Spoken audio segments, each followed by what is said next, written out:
The Galactic Federation had long thought humanity to be primitive, a species that was still in its infancy, squabbling among themselves, unable to even master space travel properly, let alone explore the stars. And so it was with disdain that the Arcali, a towering insectoid race, had made their way to Earth. They came with grand ambitions, certain that they would be able to strike a deal with the humans, a deal that would prove their superiority once and for all. The Arcali were an ancient species with technology that had outpaced humanity by millennia.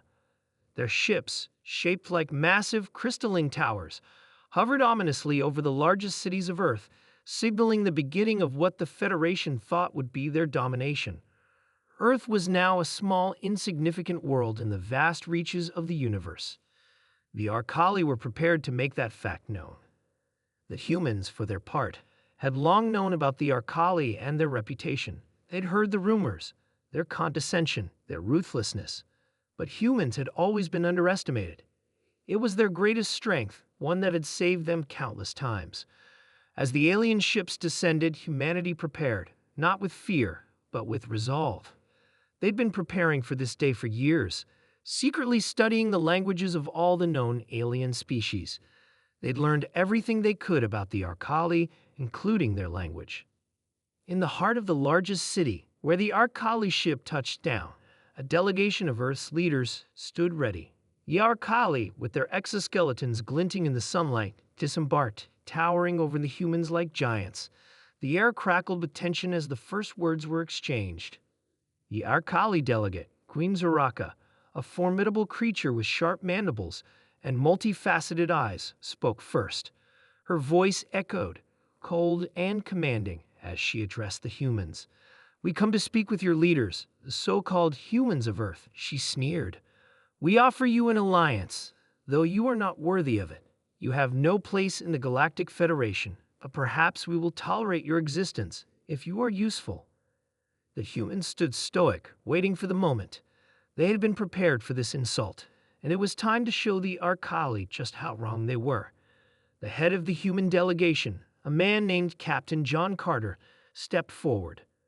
"I'm sorry, Queen Zoraka," he said, his tone measured but firm. "I didn't quite catch that. Could you repeat it?" Zoraka blinked in confusion, her many eyes narrowing. "What is there to misunderstand, human? You will bow to us, or you will perish. Your planet is beneath us." Carter smiled. "I'm afraid you're mistaken. I think I understand everything quite clearly. In fact, I understood you the moment you spoke." There was a moment of silence, then a ripple of laughter from the Arcali delegation. "What is this, human? Are you trying to mock us?" Zoraka's voice was full of disbelief. "No," Carter said, his smile widening. "I'm not mocking you. In fact, you might want to be careful about how you speak. You see, you've had your language translated for some time now. We understand every word you said, every insult, every threat." The Arcali delegation froze. The implications were immediate and dire. The humans had somehow managed to learn their language. No, mastered it, without them ever realizing it. The Arcali had underestimated humanity's intellect and persistence. They had thought of the humans as simple, unrefined creatures, incapable of understanding the complexities of galactic politics or diplomacy. But they had been wrong, terribly wrong. "I must admit," Carter continued, his voice now carrying across the plaza, "that when we first heard of the Arcali, we were curious. We wondered what made your species so confident, so sure of its superiority. But now that we know you insulted us in our own language, I have to say, I'm a bit disappointed." Zoraka's mandibles twitched, her antennae flaring in fury. "You think your mastery of our language changes anything?" she hissed. "You are still beneath us." "Not anymore," Carter replied. "You see, we've learned your language, your culture, your history. We've studied your weaknesses. And what we've learned is that you're not as invincible as you think." Zoraka's eyes narrowed even further. "Are you threatening us, human?" Carter didn't flinch. "Not a threat, Queen Zoraka, a warning. We didn't come to Earth to beg for your alliance. We came to warn you. We won't be treated like primitives anymore. You wanted to insult us? Well, we've mastered your language. Now we want you to know something. Humanity doesn't bow. And when we say we've learned your ways, it means we've learned everything. So if you continue this, if you think you can rule us by your superior knowledge, then we'll show you what happens when you mess with humans." There was a long, tense silence as the alien delegation realized the truth in Carter's words.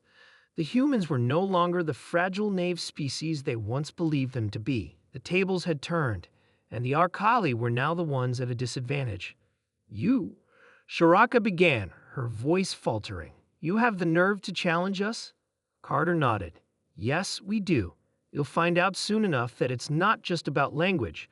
It's about spirit, ingenuity, and the will to fight for what's ours. We may not be as old or as powerful as you, but we're capable of things you've never imagined. You're about to learn why the galaxy fears humanity." As the Arcali stood in stunned silence, realizing the gravity of the situation, Carter turned and signaled to his team. "Prepare for the next phase," he said calmly. "This conversation is over. We'll be in touch on our terms." The Arcali, once so sure of their dominance, now stood in awe of humanity's strength and intellect. The game had changed, and the humans had just made their first move. This story is a demonstration of humanity's resilience and cunning, showing how they turned the tables on the arrogant Arcali, who thought they could insult and dominate humanity. The humans, through their intellect and preparation, showed that underestimating them was a mistake the aliens would never make again.